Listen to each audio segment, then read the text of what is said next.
Dans cette vidéo, je vais vous montrer comment traiter de l'information directement dans vos tableurs grâce à ChatGPT. Nous allons voir les points forts de ce modèle pour traiter de la donnée, mais aussi ses limites.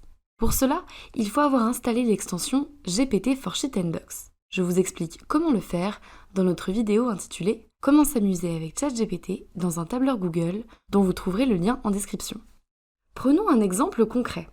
Nous avons réalisé une enquête dans laquelle nous avons demandé aux participants leur département d'origine. Nous avons obtenu une liste de départements écrits de manière différente. Pour homogénéiser cette liste, vous pouvez utiliser la fonction GPT Edit.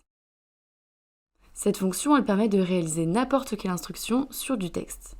On fait référence à la cellule qu'on souhaite changer, puis on entre en prompt « Corrige les fautes » par exemple. On étend et on observe que nos départements sont bien uniformisés.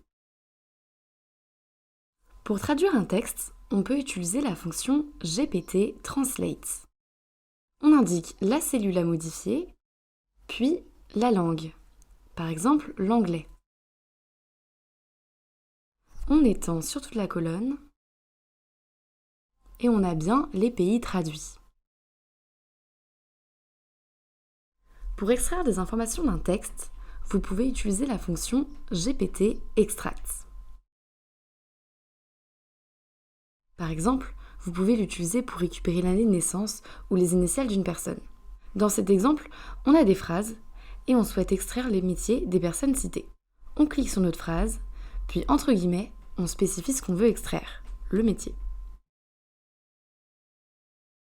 Ça fonctionne bien pour le premier exemple.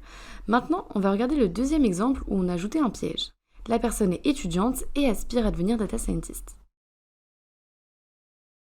Donc il tombe dans le piège parce que étudiant n'est pas un métier et il va chercher à extraire un métier.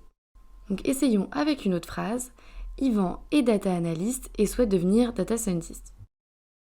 Il me donne donc deux métiers. Si on veut le métier actuel d'Yvan, on peut rajouter le métier actuel. Et il renvoie bien Data Analyst. Merci d'avoir regardé ce tutoriel. S'il vous a plu, n'hésitez pas à vous abonner pour découvrir plus de vidéos. Vous pouvez aussi nous suivre sur les réseaux via les liens affichés dans la description.